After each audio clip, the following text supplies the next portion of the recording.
Welcome to another episode of A Poor Man's Pharmacist. I'm Seth Haslam. I'm a doctor of pharmacy. Today I want to talk about prescription drugs and the vitamin deficiencies that can happen from taking these specific prescription drugs. And this is actually going to be a two-part series.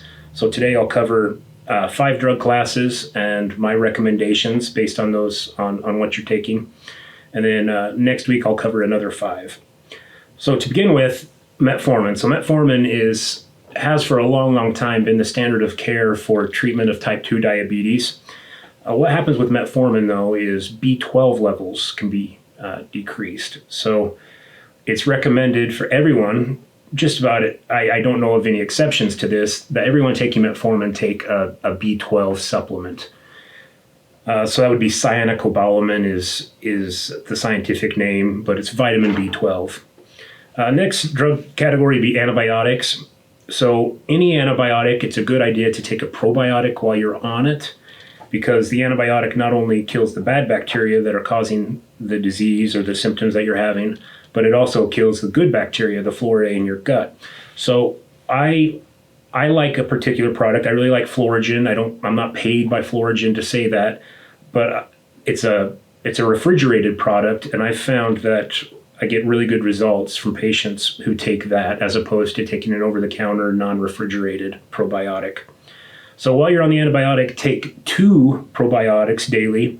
Then when you're done with the course of antibiotics, take 1 probiotic daily for at least a week. And you can even extend that even further if you need to, or if you feel so inclined. So the next drug class would be PPIs. So those are the drugs that reduce stomach acid, like brand names would be Prilosec, Prevacid, Nexium. So the generic names are omeprazole, esomeprazole, lansoprazole. Because they decrease acid levels in your gut, or in your stomach, when they decrease those stomach acid levels, that inhibits the absorption of certain minerals, especially calcium, magnesium, and iron.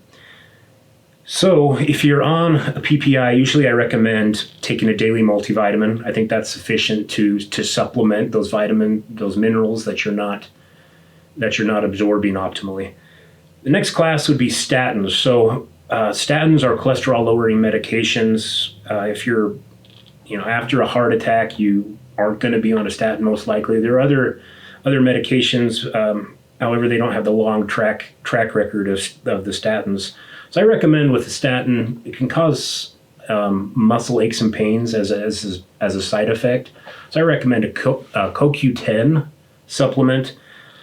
I would go 100 to 200 milligrams daily.